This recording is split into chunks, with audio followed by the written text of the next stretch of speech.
នេះគឺជាទ្រីបទី1របស់ខ្ញុំជាមួយនឹង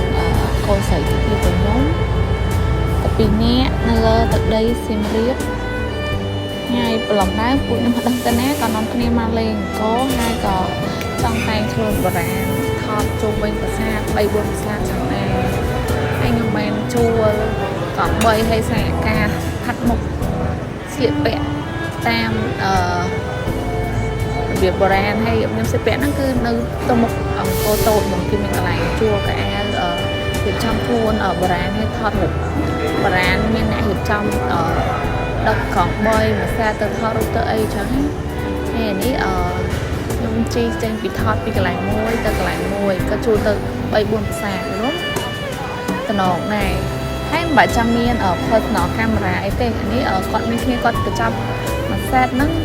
តំណងហើយស្អាតហើយយើងបាច់ទៅហោប្លង់ឲ្យគាត់ហោប្លង់ឲ្យស្អាតហើយនេះគឺខ្ញុំទៅខាងប្រាសាទអីទេចូលតាមផ្លូវនេះខ្ញុំអត់សូវដឹងណាគាត់ប្រាប់តែតែអញ្ចឹងតែទស្សនភាពពិតជាស្អាតមែនផ្លូវចូលវាជាតាមវត្តតាមអីចឹងខ្ញុំមិនដែរចាប់អារម្មណ៍ទេបើឲ្យខ្ញុំហៅខ្លួនឯងគឺគាត់ខ្ញុំរត់ឃើញនេះដោយសារតែគាត់គូកង់3នៅនឹងគាត់ស្គាល់ជាមួយនឹងអ្នកថតរូបគាត់នាំមកយ៉ាងទៅគាត់នាំមកកន្លែងស្អាតហើយកន្លែងយល់ទៅសភាពអេមហើយអានេះមើ